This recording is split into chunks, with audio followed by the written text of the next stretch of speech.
The Galactic Council chamber fell silent as the holographic display flickered to life.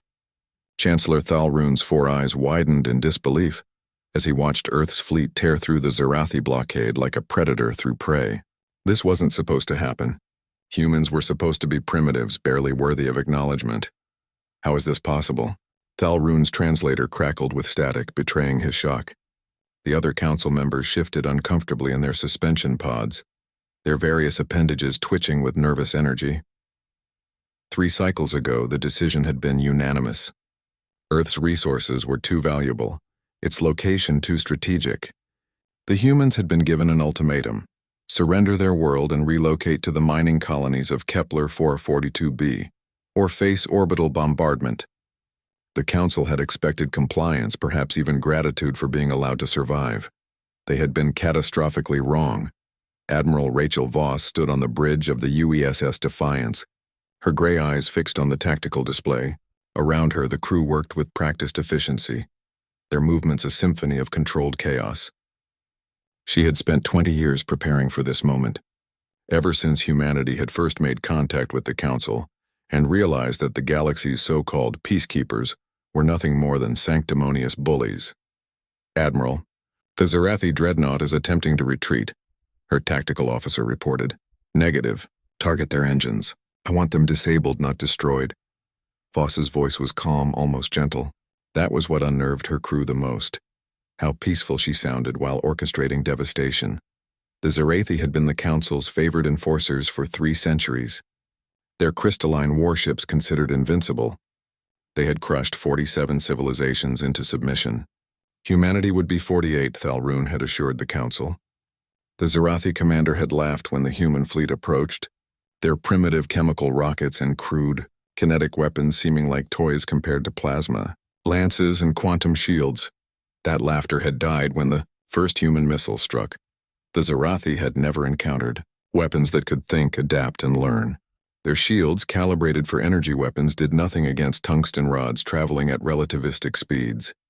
Their sensors, designed to track ships, couldn't lock onto the thousands of tiny drones that swarmed their vessels like mechanical piranhas.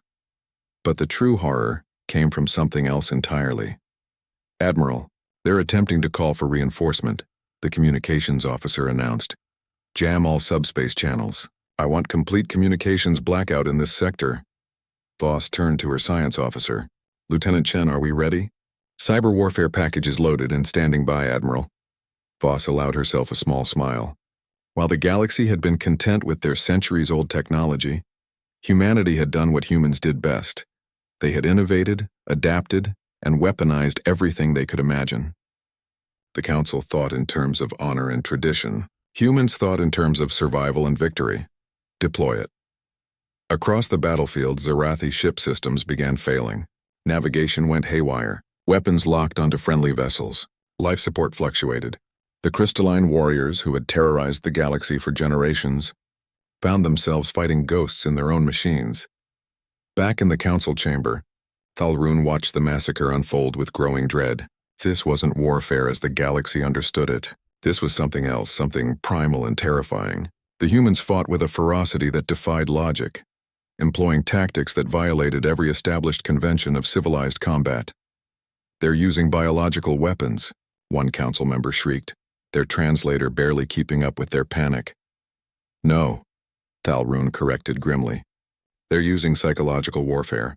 They want the Zarathi to think they're using biological weapons. Look, the containment breach alerts are false. The humans are making them afraid of their own ships." Another counselor, a methane-breathing Vornax, spoke up. "We must negotiate. Offer them reparations, seats on the Council, anything. It's too late for that." Thalrune's mandibles clicked together in resignation. "We attacked their homeworld. We threatened their children.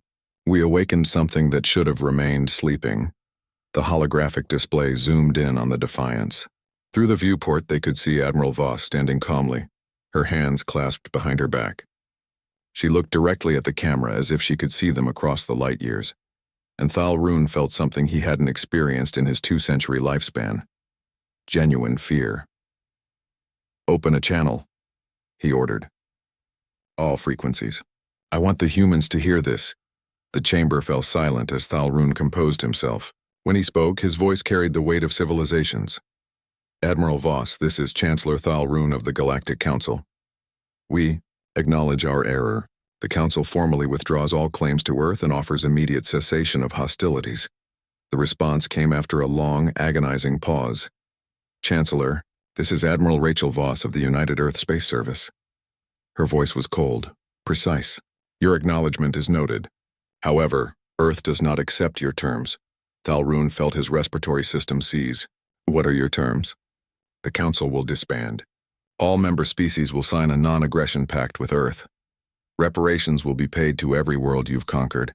Humanity will establish a new peacekeeping force to ensure compliance, and that's the entire galactic government. You're demanding we surrender everything. No, Chancellor. Voss's image appeared on the display, her expression carved from stone. We're demanding you learn what you should have known before you threatened us. Humanity doesn't start fights, but we finish them.